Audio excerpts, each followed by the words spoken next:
eh, setelah menyimak channelnya Profesor Awali Rizki yang membahas tentang posisi arus masuk dibandingkan dengan arus keluar investasi kita. Jadi menurut Profesor Awali Rizki itu ada 3 macam investasi foreign direct investment, yaitu investasi langsung, kemudian portfolio investment, dan investasi lain-lain ya, yang menarik bagi saya adalah investasi lain-lain ya. Menurut Profesor Awali Rizki itu per 2024 September itu ternyata jumlah uang yang ditaruh di luar negeri, yaitu uang penduduk Indonesia yang ditaruh di luar negeri itu sekitar 200 miliar dolar, sementara uang asing yang masuk ke Indonesia itu 175 miliar dolar. Jadi masih ada selisih 25 miliar dolar yang ya boleh dikatakan outflow gitu ya. Nah, ini membuat jiwa patriotisme saya bangkit, sehingga saya memutuskan untuk menarik dana simpanan saya yang ada di luar negeri untuk saya simpan di dalam negeri saja, karena ini jelas akan membantu pemerintah untuk ya minimal tidak melemahkan nilai rupiah, karena nilai rupiah makin melemah.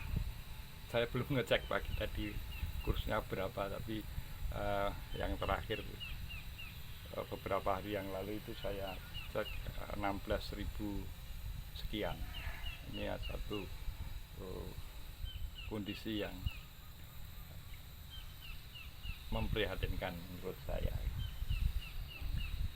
Nah, jadi kalau ada selisih 20 miliar dolar itu berarti sekitar ya 375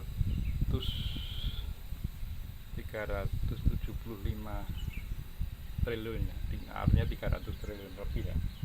Kalau hanya menghitung jumlah uang penduduk Indonesia yang ditaruh di luar negeri saja yang mencapai 200 miliar dolar, artinya itu sekitar 3.200 triliun. Bisa kita bayangkan jumlahnya sangat besar, sehingga ini membuat saya prihatin. Saya ingin menaruh sebagian besar uang yang kalau perlu saya tarik semua yang saya simpan di luar negeri, karena saya ingin membantu pemerintah untuk agar nilai rupiah tidak tertekan gitu ya. Anda bisa lebih detail menyimak paparan dari Profesor Awali Rizki di channelnya. Itu baru kemarin apa pagi tadi ya, kemarin ya, itu mencoba mencermati arus masuk dan arus keluar uang dari Indonesia. Itu kalau saya punya dana besar gitu ya, itu maka saya akan terpanggil jiwa patriotik saya untuk menanamkan uang di Indonesia saja, karena ya mosok kita tidak percaya dengan sistem perbankan kita sendiri gitu ya. Nah, tapi faktanya seperti itu. Faktanya bahkan menurut Profesor Awali Rizki itu terdeteksi sejak 2023 itu ada kecenderungan untuk sampai ke angka yang tadi, net capital outflow, kalau itu bahasa teknisnya begitu. Artinya antara yang masuk dengan yang keluar itu banyak yang keluar. Ini tentu mungkin ya itu akan mempressure balance of payment. neraca pembayaran kita, sehingga imbasnya adalah ya tertekannya nilai rupiah sebagaimana yang kita alami sekarang. Mr. Prabowo tidak tahu upayanya seperti apa. Kalau misalnya Mr. Prabowo menyimak apa yang dipaparkan oleh Profesor Awali Rizky, saya berharap Mr. Prabowo coba deh kalau perlu panggil Profesor Awali Rizky itu untuk ya barangkali dia tahu trik-trik atau kebijakan yang bisa diambil oleh pemerintah sehingga bisa membantu memperkuat nilai tukar rupiah. Ya ini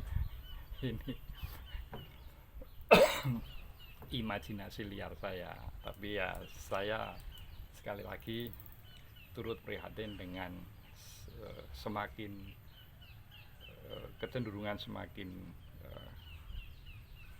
capital outflow begitu ya, itu yang semakin memprihatinkan. Padahal beberapa waktu yang lalu kita masih ingat betapa kita begitu berharap investasi asing masuk, tetapi ya saya kira tetap pelaku bisnis atau pelaku ekonomi itu tetap basisnya adalah rasional. Kalau dianggap menaruh uang di Indonesia itu berisiko, ya tentu mereka meskipun dirayu sedemikian rupa, mereka tetap akan mengambil keputusan berdasarkan keputusan yang rasional. Salah satunya adalah kepastian hukum, kemudian stabilitas politik dan lain-lain. Nah ini yang saya yakin Mr. Prabowo tahu persis, dan kita tunggu apa yang akan dilakukan dalam periode pemerintahannya. Salam konstitusi.